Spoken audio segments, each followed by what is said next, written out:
Allahu, Allahu, Allahu, Allah, Allahu, Allahu, Allahu, Allah.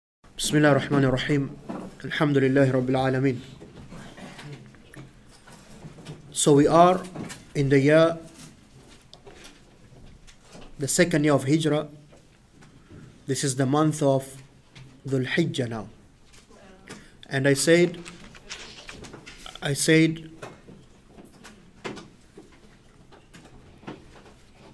that in Dhul Hijjah the Muslims, they celebrated the first Eid al-Adha,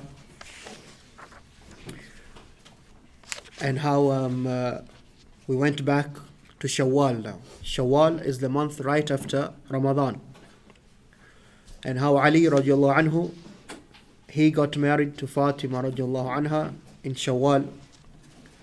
But another important event happened in Shawwal also. That's that month after the Battle of Badr.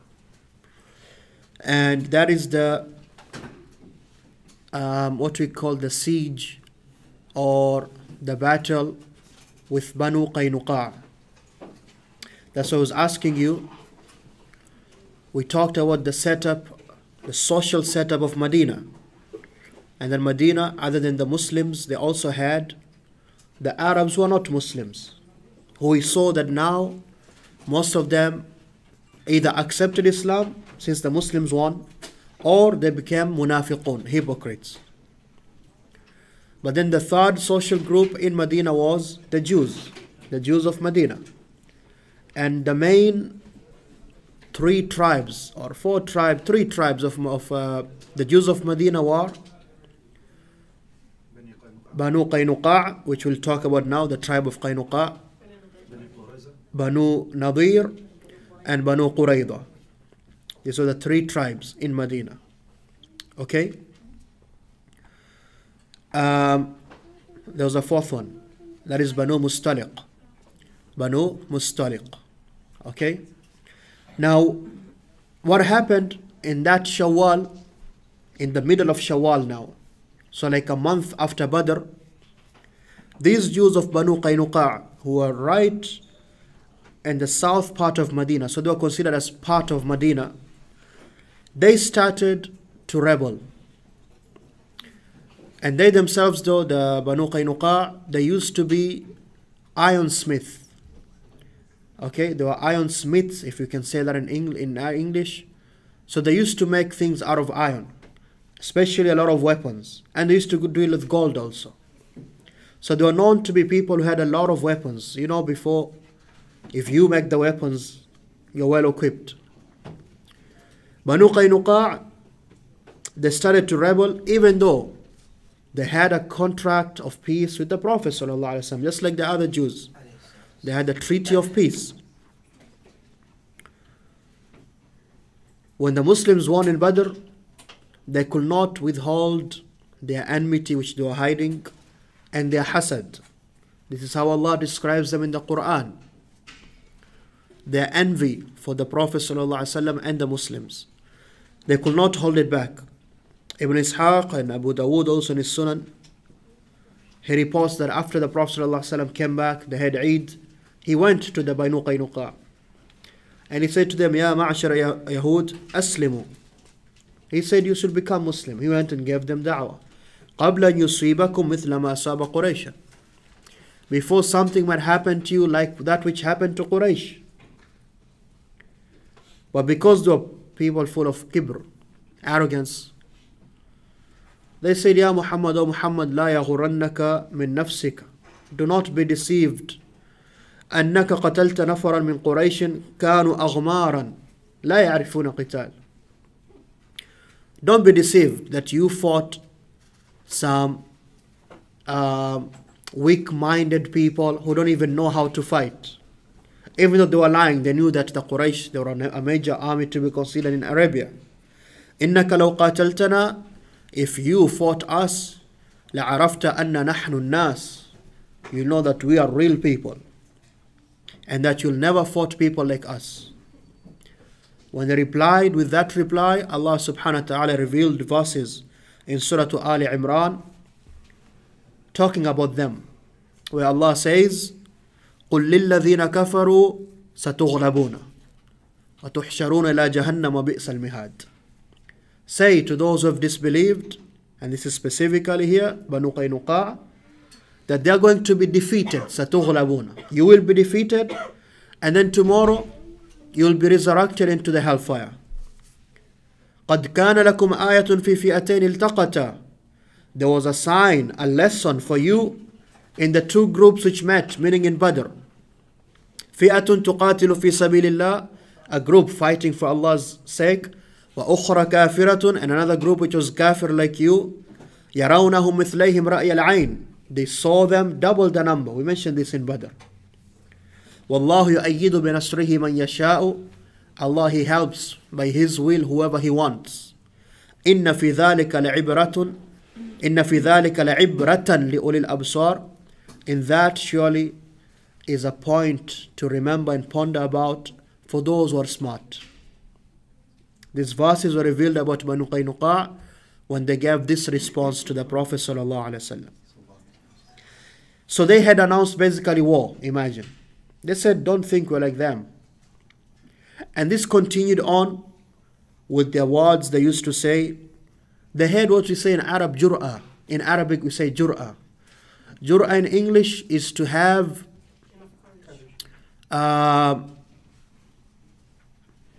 it is to have the audacity to do something. You're brave enough to do that. You don't think twice. You go past your limits. They had the audacity to do that. And there's another story which happened, which again is just part of the Seerah. You'll see it in every Seerah book. And that is that there was a woman from the Muslims, a Muslim woman. She went to one of the ironsmiths of Banu Qaynuqa to make whatever she was making, to buy. When she went there, that Jewish man acted inappropriately with her. One narration says he asked her to remove her veil. And she refused, obviously. So what he did, while he was making whatever he was making for her, he moved around without her seeing. She's sitting, she's waiting. And tied her jilbab, her cloth, to the stone or the chair, whatever she was sitting on. Such that when that Muslim woman stood up, she was exposed. Her body was exposed. When that happened, she called out for the Muslims. Ya ma'ashar al-Muslimin, look what this Jewish man did to me. So they came and they fought and they killed the Jewish guy. When the Jewish people saw that, they came and they fought and they killed a Muslim or two. Now, of course, we're talking about this has been developing for days, if not weeks. The way they responded to the Prophet ﷺ, this event, they had announced that no, we don't want peace with you Muslims anymore. We want to fight you. So with that, the Prophet ﷺ, he had no choice when he heard about that. He gathered an army, okay, and in that army, the leader was Hamza radiallahu anhu. And he left Abu Lubaba in charge of Medina. Even though, like we said, Banu Qaynuqa is very close. It's part of Medina, maybe 1-2 kilometers. But back then, 1-2 kilometers is distance. Like we're going to see soon, Uhud is 5 kilometers, right? From the Masjid of the Prophet ﷺ, around 5-6 kilometers. Today you drive what, 2 minutes, 3 minutes? Before it was like a travel. The graveyard of Al-Baqiyah. Before they used to say, I left the Masjid and went to Baqiyah. Now it's just you're walking in the same complex or same compound.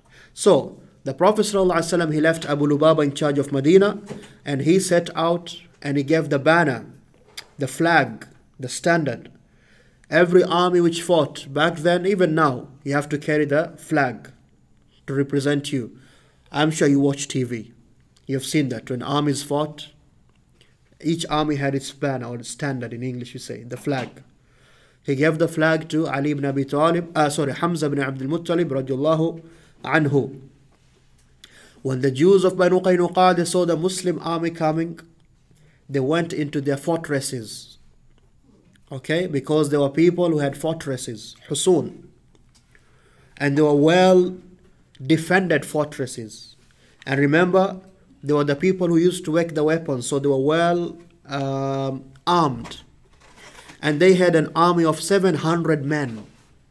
That's a huge army, because remember, the Muslims in Badr were 300 and something. Banu Qaynuqa had 700 fighting men.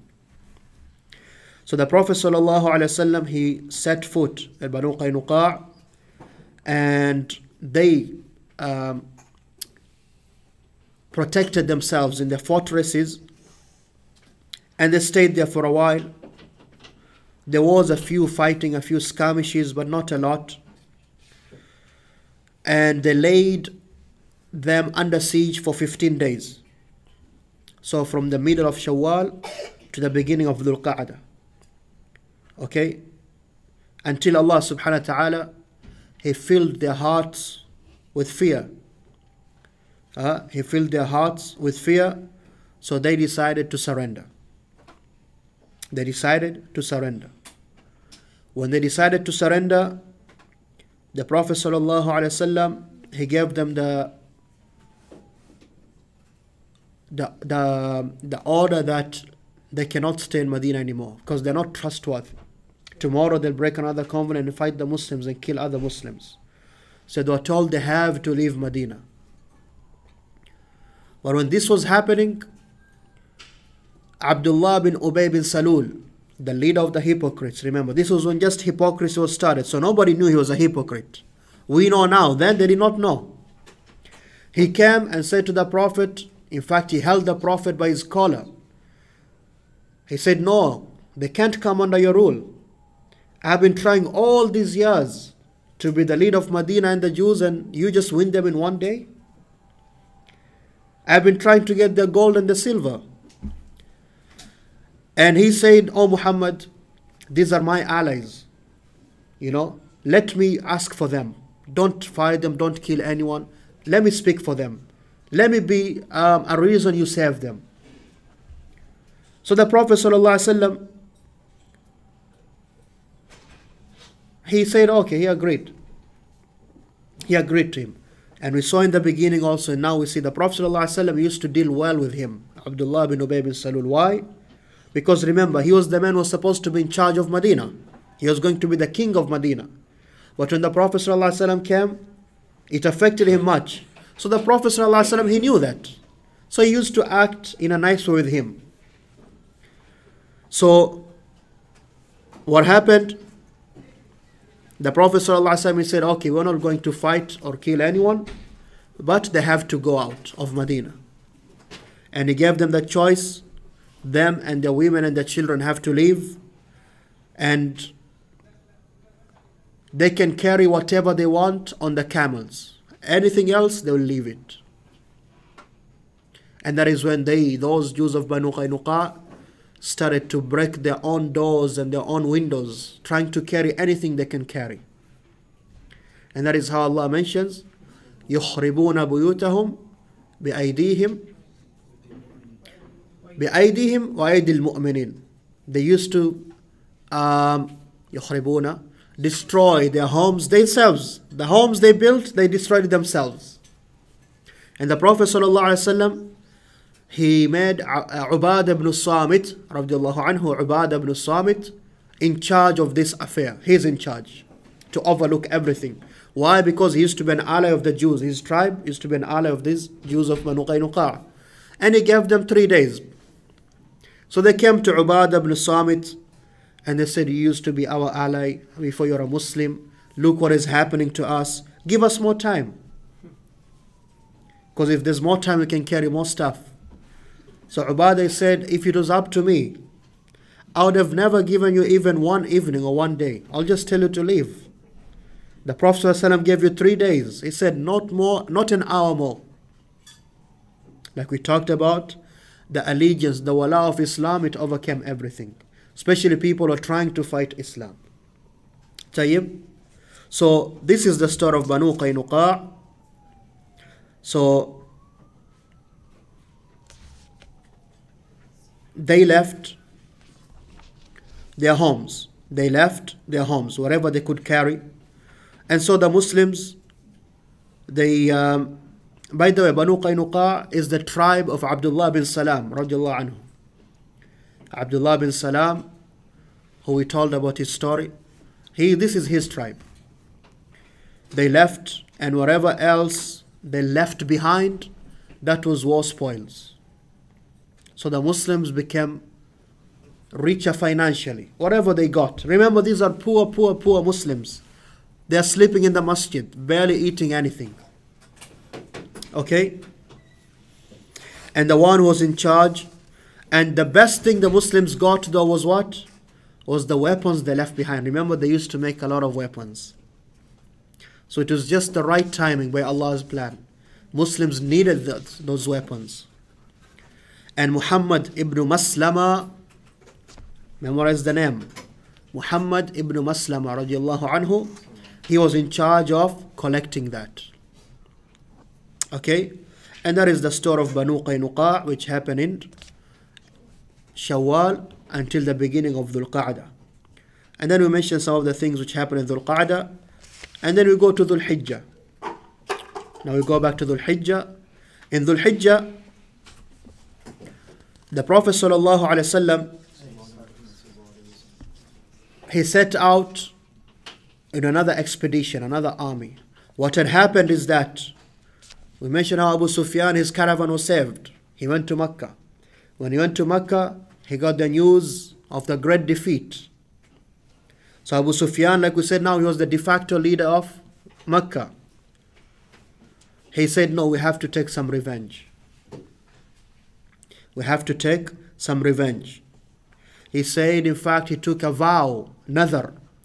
He said, I take a vow, I will not take a bath from janaba until I go and fight Muhammad sallallahu alaihi wasallam, so I can get revenge for my friends who were killed.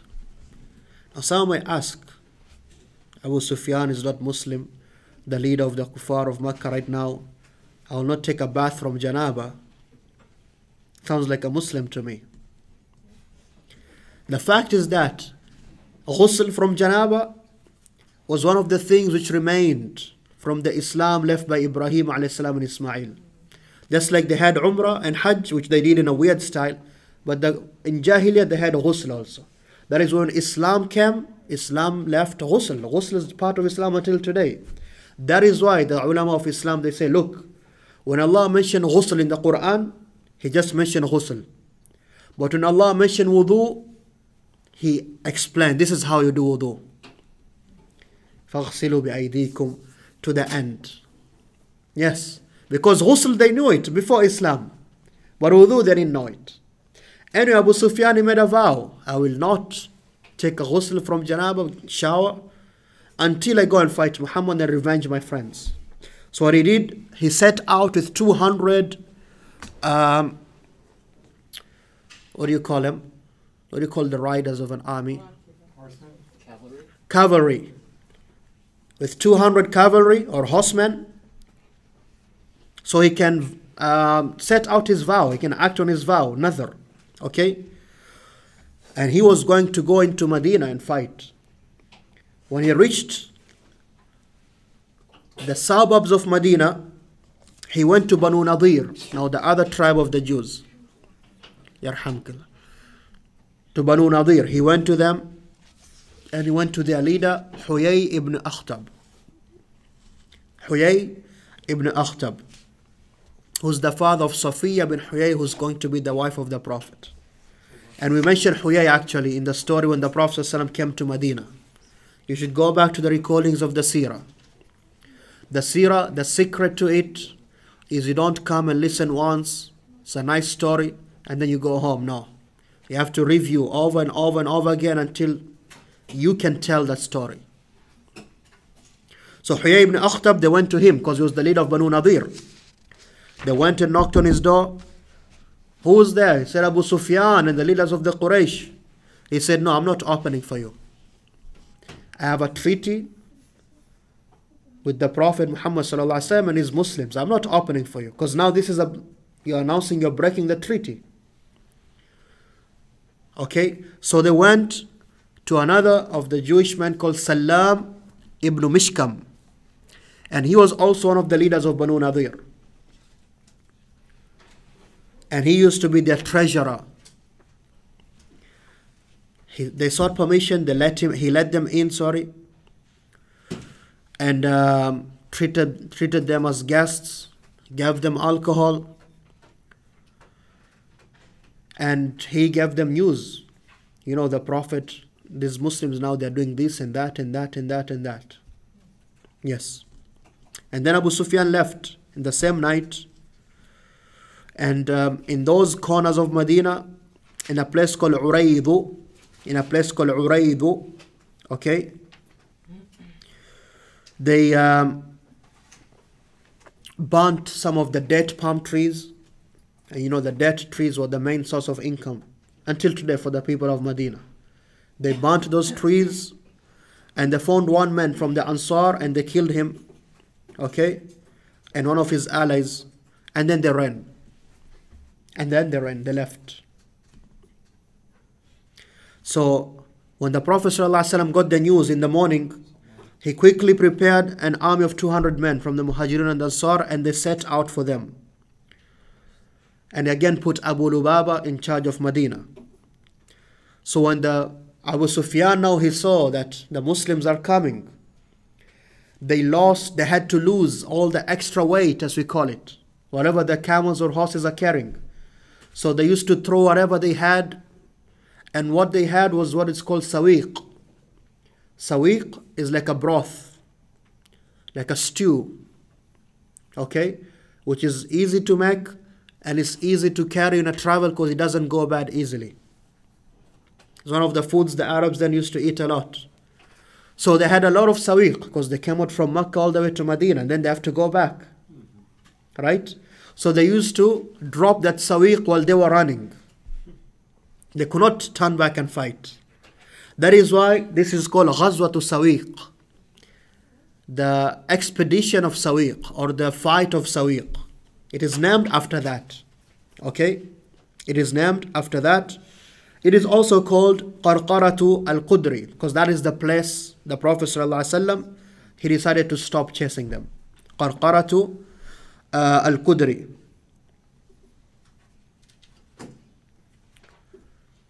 And then the Prophet ﷺ, he decided to return to Medina.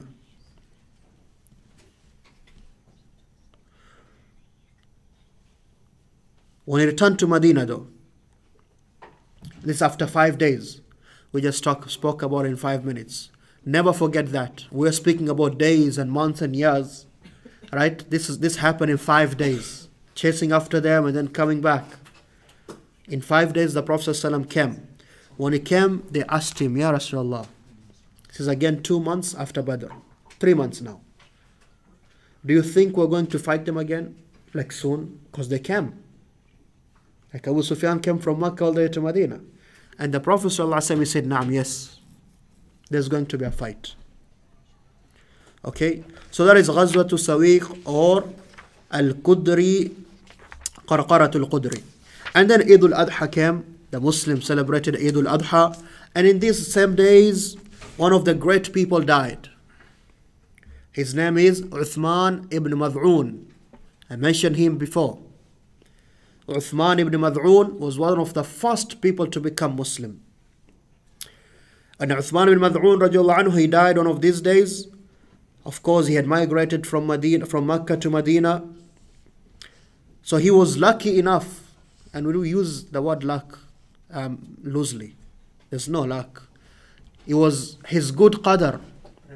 He's privileged. He was fortunate that he died during the lifetime of the Prophet ﷺ. Said that the Prophet ﷺ, he prayed his janaz on him. Right? Uthman ibn Mad'un was the 13th man to become Muslim. The 13th man to become Muslim. He had gone to Habasha, him and his son As-Sa'ib ibn Uthman ibn Mad'un. He came back and then he went to Medina. Uthman ibn Mad'un was known for his ibadah. a lot of salah, qiyamul layl, a lot of fasting, to the point that he is the one who asked the Prophet ﷺ عن التبتل. Sa'ad ibn Abi Waqqas, he said that Uthman ibn Mad'un, he asked the Prophet ﷺ, and tabattul is basically, what is the medical term today? In animals we say to be castrated. Meaning, what is it called? That you don't have the ability to give birth anymore, to make babies. Yeah. What is the medical term of doing that process? Vasectomy. Very good. He asked the Prophet ﷺ about a vasectomy. We call it castration back then. Why? Because he just wanted to focus on ibadah. I don't want to get married and waste my time with a woman. She talks a lot anyways. Not all of them. And the Prophet ﷺ said, no. It's not allowed for a Muslim to do that. Sa'ad ibn Abi Waqqas is the one narrating this hadith in Bukhari and Muslim. He says, if it was not for that, all of us would have done it. Subhanallah. Because they just wanted to focus on the ibadah. But Uthman ibn Mad'un was the first man to ask that. وَلَوْ أَذْنَ لَهُ لَاخْتَصَيْنَا. He said, if the Prophet ﷺ allowed him, all of us would have done it. Okay? Uthman ibn Mad'un radiallahu anhu, there's a weak hadith, actually it's not authentic. It says when the Prophet ﷺ saw him when he died, he actually cried for him. I don't remember, I think it might be authentic, Allahu A'lam. But when they went to bury him, this is an authentic hadith, after they buried him, the Prophet ﷺ, he said, bring me that stone so I can put it here as a symbol, a sign, a signpost, a landmark for my brother's grave. The Prophet ﷺ was very close to him, so that I can also bury my family around him, which shows you there's nothing wrong with that in the Sunnah in Islam. The qabr, the grave, you can put sand over it, grass over it, as long as it's not more than a shibr, this much. You don't build on a grave and make a mausoleum, a tomb. No, it's not allowed. It's haram. Haram, in fact, is one of the major sins. But to raise the grave this much, that's allowed. So people know this is a grave. It shouldn't be flat, flat, flat. Nobody knows. And to put what they call today a headstone. But the headstone shouldn't be like $3,000. You know the headstones are $3,000 at least, up to $10,000. Depends on the marble you have and the writings and whatever. That's haram for you as a Muslim to do. But to put something to show this is where so-and-so is buried, there's nothing wrong with that. But you don't write, this is where so-and-so is buried, born in this day, I don't know, mention the hospital also, this is where he died. No. You put a stone or whatever as a sign. Anyway, the Prophet ﷺ said, bring that stone so I can know the grave of my brother. And I can bury my family around him. So the man, one of the Sahabi, he went to carry it, but he could not carry it. So the Prophet ﷺ, he went, this is the hadith of عن المطلب.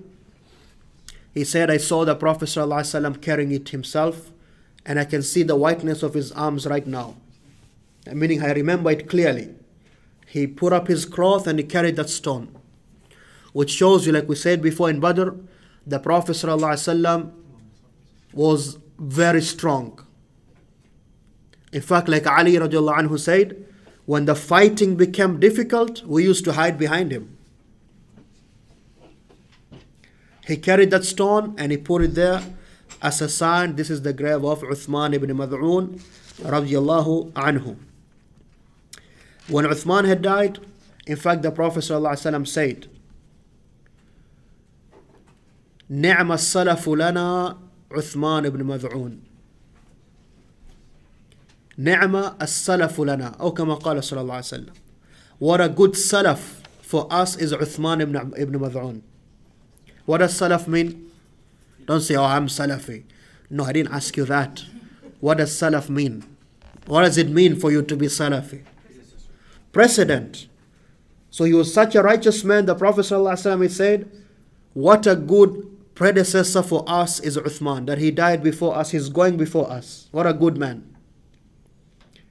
And then he said to Fatima radiallahu anha, وَنِعْمَ السَّلَفُ لَكَ أَنَا وَنِعْمَ السَّلَفُ لَكِ أَنَا, and I'm the best salaf for you, O Fatima. Tayyib. So during those days, Ummu Ala, she saw Uthman ibn Mad'un in a dream. And she saw that there's a river which is flowing. Aynun tajri. So she went to the Prophet sallallahu alaihi wasallam. Pay attention. She saw a dream. She went to the Prophet sallallahu alaihi wasallam. Why? Because the Prophet sallallahu alaihi wasallam is a prophet and is an expert in dreams. And now dreams are going to take a huge part of what we're going to discuss today. And the Prophet ﷺ, he said, ذَاكَ عَمَلُهُ يَجْرِ لَهُ. Those are his good actions. He still continues to get. His account is still ticking. He didn't just die. So the ulama, they tried to explain why. Maybe it's he did sadaqatul jariyah, continuous charity, or because he fought in Allah's sake. Whatever it is, but his amal was continuing. That is Uthman ibn Mad'un radiyallahu anhu. Okay?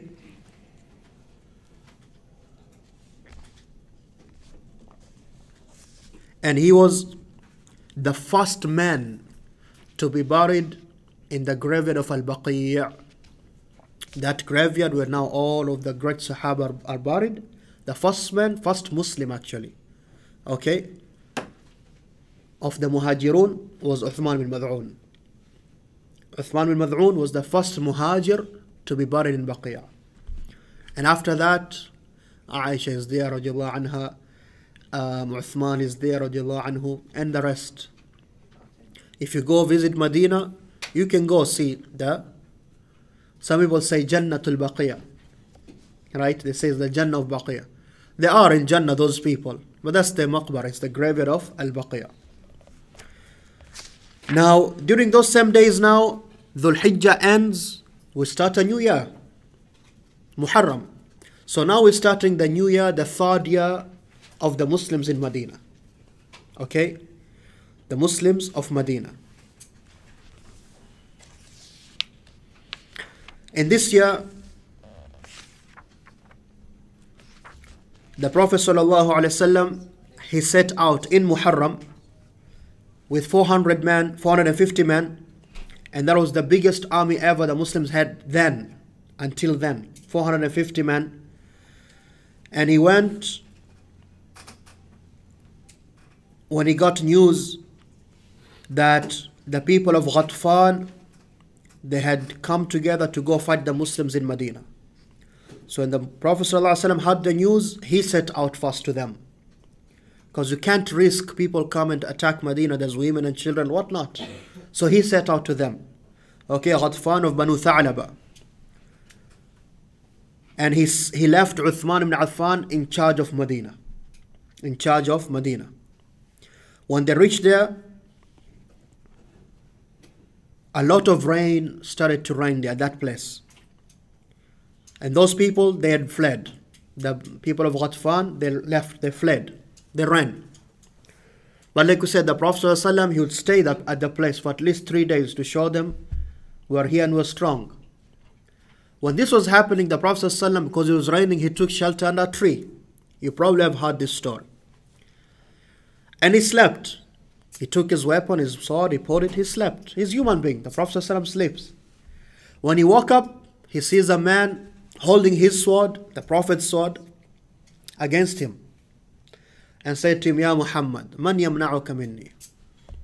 He said, Oh Muhammad, who can prevent you now from me? And the Prophet ﷺ, he said, Allah. Allah can. When he said this man, his name is Du'thur ibn al-Harith. He started to shake. And the Muslims, because they saw the Prophet ﷺ asleep, they left him alone. They had gone somewhere else. He started to shake until he fell down. When he fell down, the Prophet ﷺ took his sword and then pointed it at him and said to him, okay, now who prevents you from me? Who prevents you from me? وَمَنْ يَمْنَعُكَ مِنِّي? Who prevents you from me? قال لا أحد. He said nobody. And he took his shahada right there. We'll answer why. That is when the Sahaba, they came and they saw this man. He's an enemy, obviously. And the Prophet said, leave him. He took his shahada and he left. When he left, his people saw him, he came back different. They said, Waylak, Malak, what is wrong with you? And he said, I saw a tall, huge man. When I held the sword against Muhammad, he came and pushed me. That is where I fell. And that is not normal, I think it's just an angel. This man is a real prophet. And that is how he became Muslim, Du'thur ibn al-Harith radiyallahu anhu. Tayyib? Du'thur ibn al-Harith, that's how he became Muslim. And the Muslims, they came back to Medina. This is Muharram of the third year. Now Muharram of the third year, by this time, the Arab Bedouins, they had cooled down, they knew the Muslims were strong. The Jews of Medina, most of them, they had no problem anymore after what happened to Qaynuqa. They kept quiet. That's why you see Huyay ibn Akhtab, when Abu Sufyan came, he said, I'm not opening the door for you. I don't want trouble. But there was a man called Ka'b ibn al-Ashraf. Now Ka'b ibn al-Ashraf, his mother was Jewish, but his father was Arab. His father, he had killed someone in Mecca actually or somewhere, and he fled to Medina, got married this is before Islam, Jewish woman, and Ka'b was born. Now Ka'b was very handsome. He was known to be very handsome. And he was a very, very, very eloquent poet. I told you again, today in the beginning, the status of poetry. So they used to respect him a lot. The fact that he was handsome, he was rich, and he was a poet. And on top of that, he had ties to both the Arabs and the Jews. So they all respected him. But Skan Khabith, he was an evil man. He used his poetry against the Prophet ﷺ. And especially after what happened to Qaynuqa and what happened before that to the Quraysh in Badr. In fact, he said, if that is what happened to the Quraysh, then for me to be dead is better than to be alive, to see that Muslims are victorious. And he used to say a lot of shi'r, a lot of poetry against the Muslims, so openly. Now imagine again, like we said, these are people who are supposed to have a peace contract with the Prophet ﷺ. They went and broke that treaty. If I have a peace treaty with you, you should not speak bad things about me. And you should not make other people try to fight me. But that's what he did, just like the Banu Qaynuqa. And one time, he left and he went to Mecca. Because in Medina, nobody would support him. Nobody wants to fight the Muslims because they have a peace treaty. And this is an authentic hadith. When he got there, Abu Sufyan and them, they welcomed him. And they said to him, نحن أهل السقاية والسدانة. We are the people who take care of the haram of Allah. We give water to those who do Hajj and all that. وأنت سيد أهل يثرب. You are one of the chiefs of people of Medina. فنحن خير أم هذا السنيبير المنبتر. المنبتر من قومه يزعم أنه خير منا. Do you think we are better, or this, they call the Prophet ﷺ, this lowly person who doesn't even have sons who are going to take after him? Who's better? Now remember, this man is from the Jewish people. He knows the truth. That's why he had a burning envy and hasad against the Muslim, because this is the truth. And he said to them, no, you are better than him. You are better than him. And that is why Allah subhanahu wa ta'ala revealed the verses. Again, this is in Surah An-Nisa now. أَلَمْ تَرَ إِلَى الَّذِينَ أُوتُوا نَصِيبًا مِنَ الْكِتَابِ. Have you not seen those people who have been given a portion of the book, the Torah? The Jews had the Torah. يُؤْمِنُونَ بِالْجِبْتِ وَالتَّاغُوتِ. But they believe in the devil and magic. وَيَقُولُونَ, and they say, لِلَّذِينَ كَفَرُوا, to the disbelievers, هَؤُلَاءِ أَهْدَى مِنَ الَّذِينَ آمَنُوا سَبِيلًا. You are more guided than the believers. That was about Ka'b ibn al-Ashraf. He went back to Medina, and now he did not just say poetry against the Muslims, he started to say poetry against the women of the Muslims.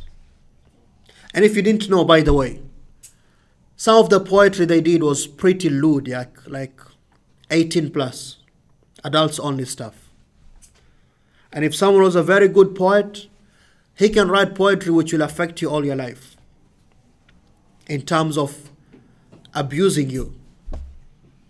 Just like in terms of they want to praise you, they'll make you like an angel. And in terms of dispraising you, they'll destroy you completely. Now imagine he did that against the wives of the Sahaba, the women of the Muslims.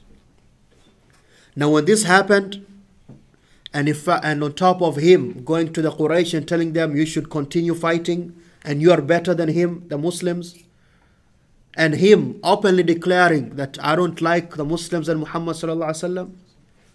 At this point, now again, we're summarizing it in 10 minutes, this happened months, okay, or days or weeks. The Prophet sallallahu alaihi wasallam one day, he said, Man li Ka'b ibn Ashraf, فَإِنَّهُ آذَى اللَّهَ وَرَسُولَهُ. Who's going to take care of Ka'b ibn Ashraf because he has abused Allah and His Messenger? Now it's enough. He has announced war. I told you from the lessons we learned in Badr, this is very important. When a Muslim has a contract with an enemy, I'm not saying non-Muslim only. Non-Muslim, there's enemies and there's good ones who don't want to fight you. Enemy, he wants to fight you. But there's a contract of peace. It is haram for you as a Muslim, even if you know that he is going against it, for you to just go and attack him. That's why Allah says, فَنْبِذْ إِلَيْهِمْ عَلَى السَّوَاءِ. We have to announce, we and you now we are done. He announced it, I don't want peace with you. And he's just one man, he doesn't represent anyone. But he's creating all this trouble. So the Prophet ﷺ, he said, who's going to take care of Ka'b al-Ashraf? Because he has harmed Allah and His Messenger. So Muhammad ibn Maslama, I told you memorize the name. Muhammad bin Maslama radiallahu anhu, he said, I'm going to do it. Him and Abbad ibn Bashir, or Bishr, Abbad ibn Bishr, sorry, and Abu Na'ila. Abu Na'ila, of course, that's his kunya. His name was Silkan ibn Salama. And Abu Na'ila, he was actually the brother of Ka'b ibn al-Ashraf from suckling, meaning they breastfed from the same woman. Abu Na'ila, Silkan, he was the brother of the guy they're going to go and plot this mission against. So before they set out though, Muhammad bin Maslama, he had a plan. He said, Ya Rasulullah, O Messenger of Allah, I'm going to do it. But do you permit me to say something bad? Meaning against you, which is kufr or near kufr. So he has to ask, okay, you have to carry out this mission, but it's a mission is war. And in Islam, in any nation in fact, or ancient and now, al-harbu khida'. War is deception. You can't tell your enemy, yes, I'm coming with 300 men from this direction and we have this many weapons. No. Right? Nobody does that. So, can I say something? And the Prophet ﷺ said yes. So Muhammad bin Maslama, he left and he went to Ka'b in his fortress. He had a huge fort. He was rich, like we said. When he got there, he gave him salam, whatever it is, he greeted him. And he said, Ya Muhammad, what brought you here? They were friends before when Muhammad became Muslim. He said, Ka'b, this man, he came, he said he's a prophet. We had to follow him. Now he's asking us to give sadaqah, But he just won that great victory, Badr. I can't just leave him right now.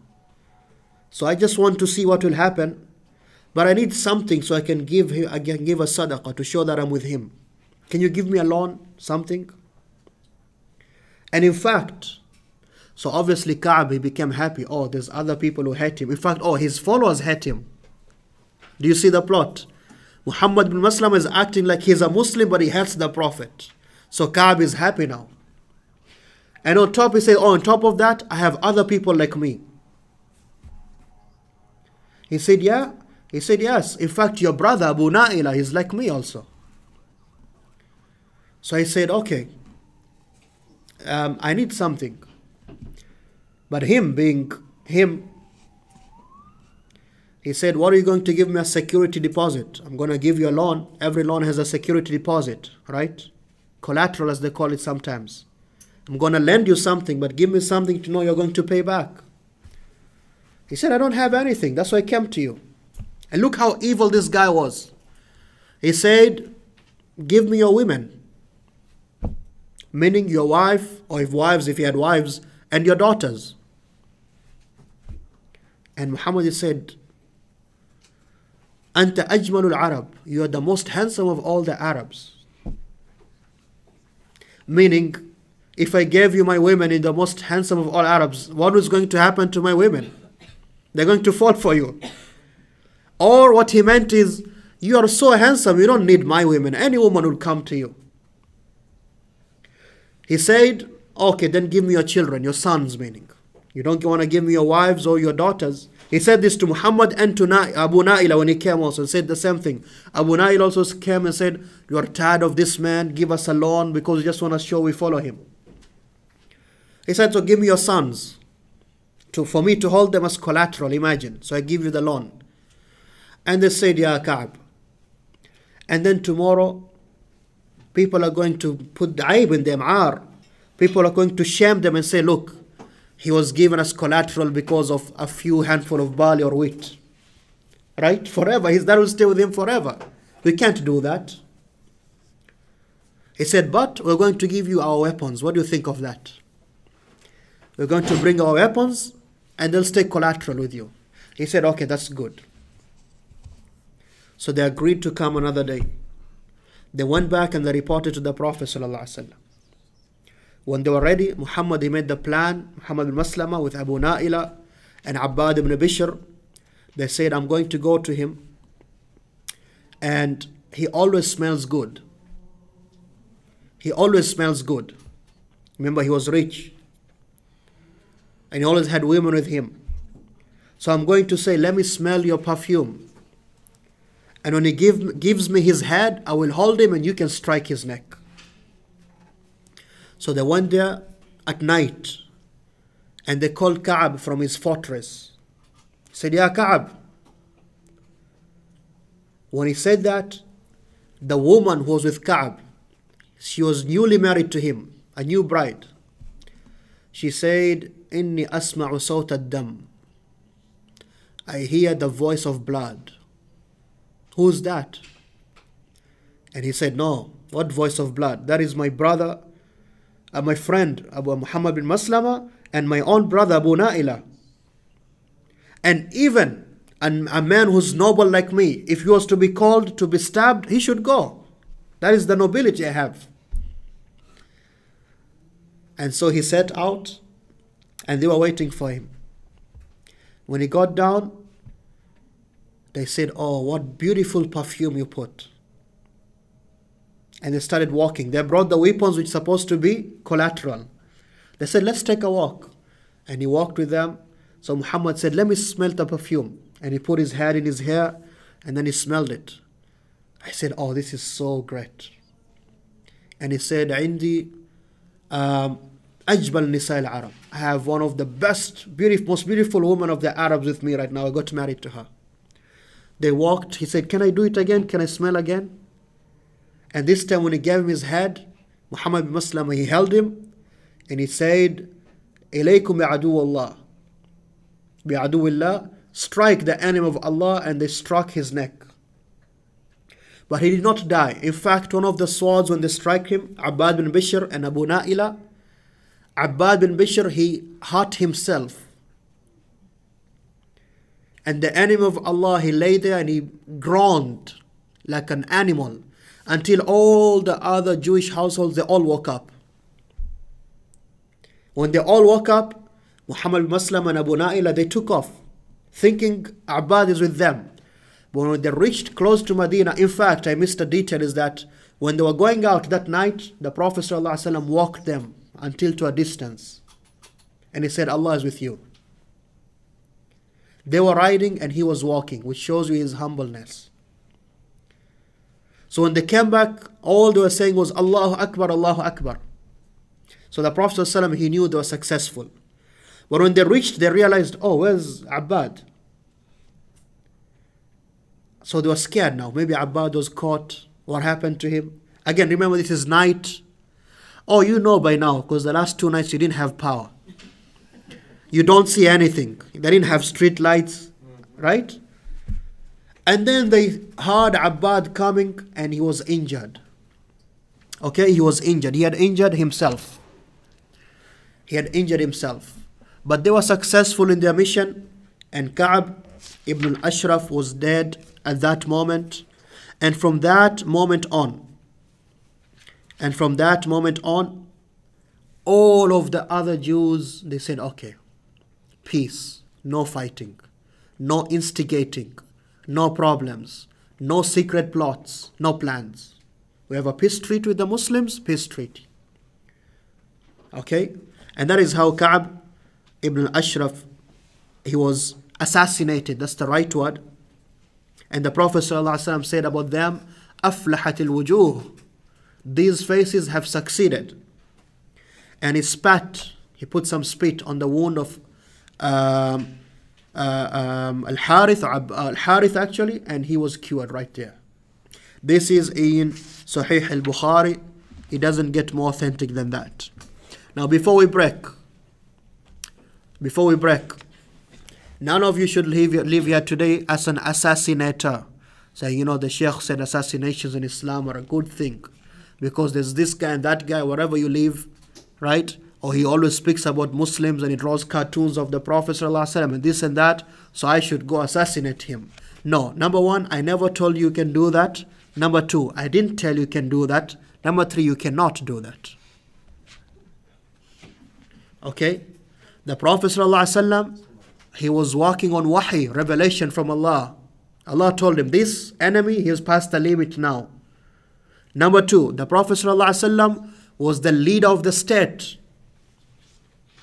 Not you and your friend, you sit and watch YouTube videos and say, yeah, let's go, do this. No. You give each other fatwas. No. You think, yeah, we're raising the standard of Islam. This is jihad. That's not jihad, bro. You're going to hellfire. Let me tell you that news. He was the head of the state, let alone being the prophet of Allah. So when he sent someone on that mission, that is divine mission. Okay? That is how you understand that. You as yourself, as an individual, you don't go creating problems. Not just for yourself, for the whole Muslim community you live in and for whole Muslim ummah in general.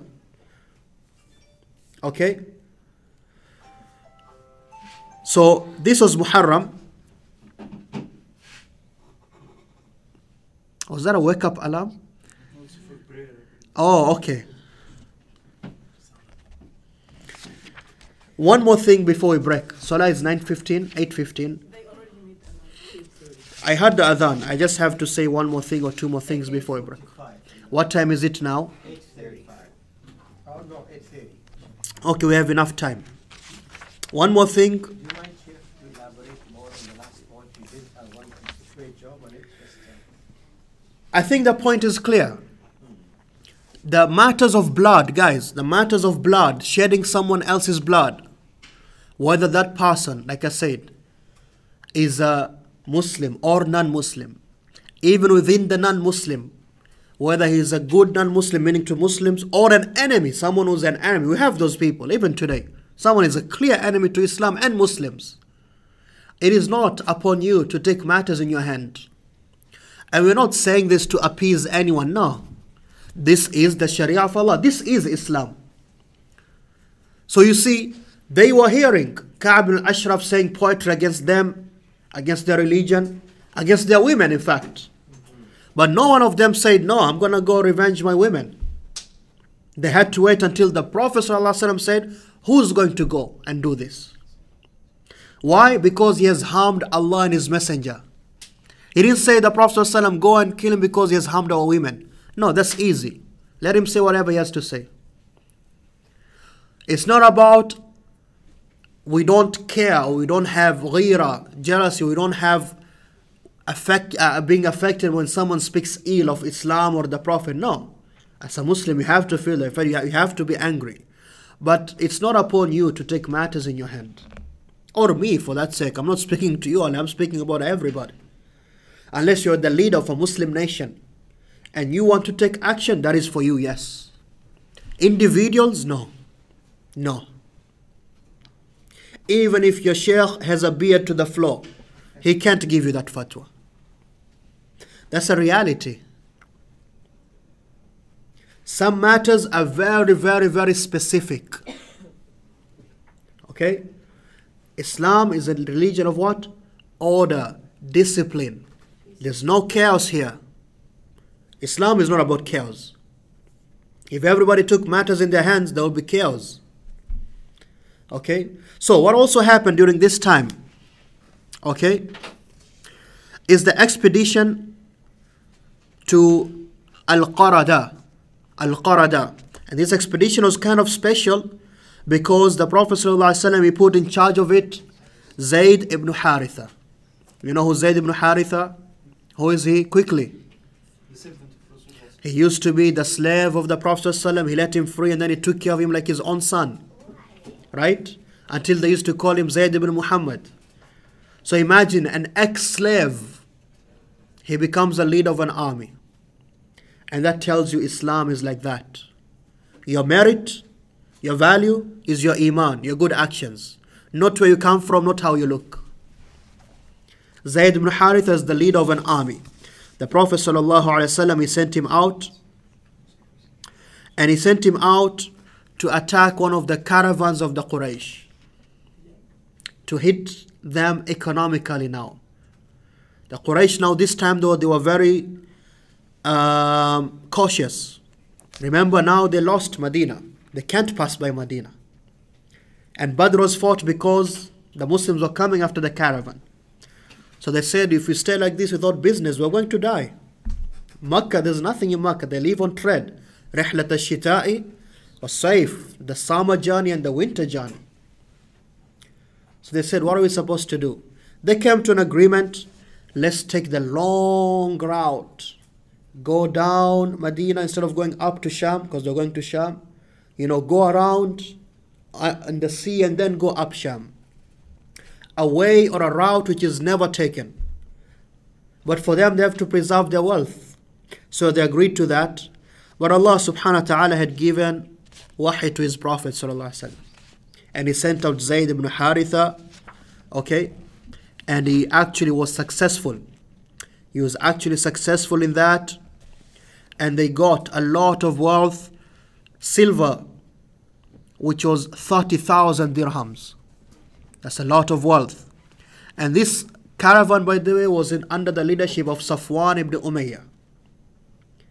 We say now, radiallahu anhu. Because Safwan is going to be a Muslim if you don't even think about it. Okay? And he ran. When he saw the Muslims coming, he ran. He ran. This is the ghazwa of, it's called Qarada. But like I said, they took a long route which is rarely taken, so they had to have someone who's going to show them the route. And this is something established. Well, now you have Google Maps or whatever it is you use as your guide. Remember the Prophet ﷺ in the Hijrah, he had to hire a guide. What was his name? Abdullah ibn Urayqit, who was not even a Muslim, to show them the route. This is how you escape from the Quraysh. They had a route, his name was Furat ibn Hayyan. So when Zayd and his army attacked that caravan, Safwan and the Quraysh, they ran. But Furat, he said, I'm a Muslim. The leader, the guy who was guiding the caravan, he said, I'm a Muslim. They said, no, you cannot be a Muslim. So they took him to Medina and they said, Ya Rasulullah, he says he's a Muslim. And the Prophet ﷺ, he said, there are some people, we believe them about their iman. One of them is Furat ibn Hayyan. One of them is Furat ibn Hayyan. Now you can imagine this was a huge blow to the Quraysh. They had just lost Badr. Their allies, the Banu Qaynuqa, had just been chased away out of Medina. Their big ally, Ka'b al-Ashraf, had just been assassinated. Okay? And now their new caravan has been taken. So they were just shocked. They were just down and out, as we say. But we say what? Jaza'an wifaqa. A reward which was equal to what they used to do to the Muslims. If not even equal yet. وَلَا يَظْلِمُ رَبُّكَ أَحَدًا. Your Lord does not oppress anyone. Tayyib, your Lord does not oppress anyone. Two quick things before we break. At this same time, now after Muharram comes what? Safar, and then Rabi'ul Awwal. In Rabi'ul Awwal, this was when the Prophet ﷺ married Uthman to his next daughter, Kulthum. So after how many months after Ruqayya died? 6 months.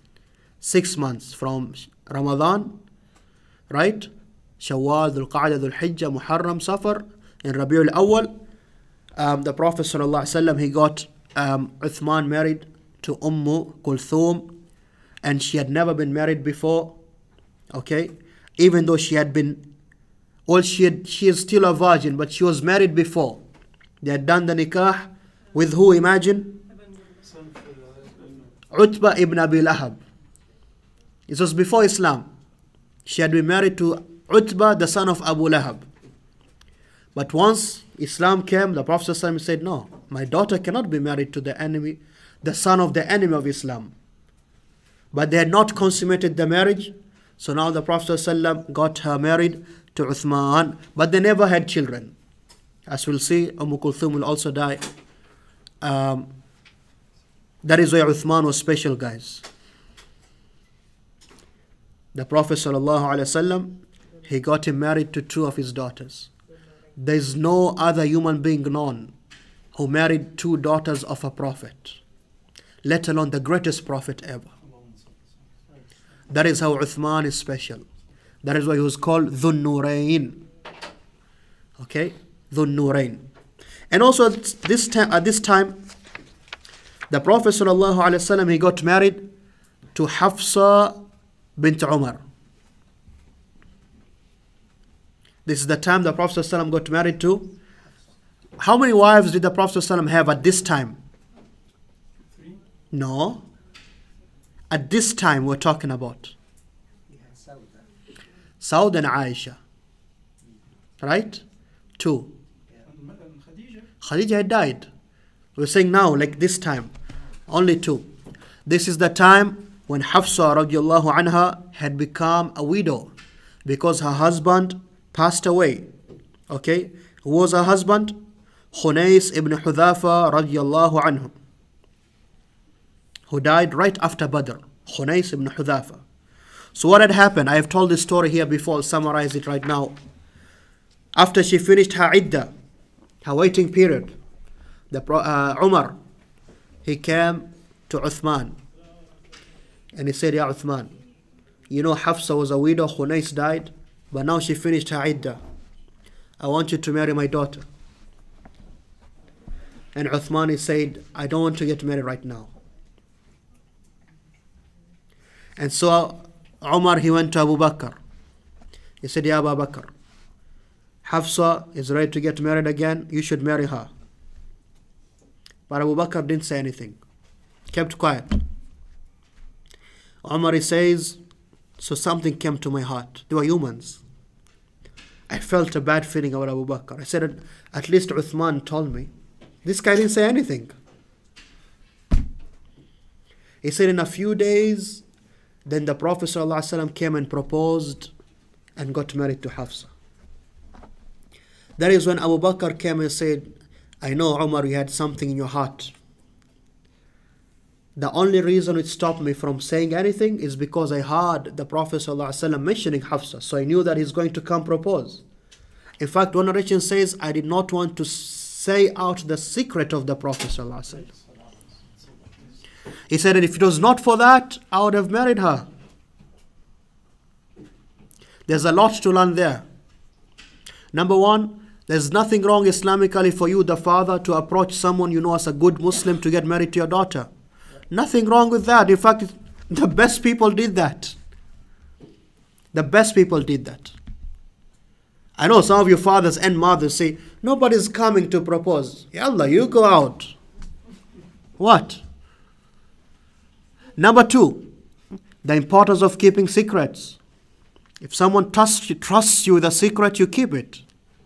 Abu Bakr radiallahu anhu became Abu Bakr because of these qualities. Okay? And number three, there's nothing wrong, I'm speaking to the man now, with marrying a woman who's married before. She's a noble woman, great deen. In fact, the Sahaba, they used to rush to marry these women.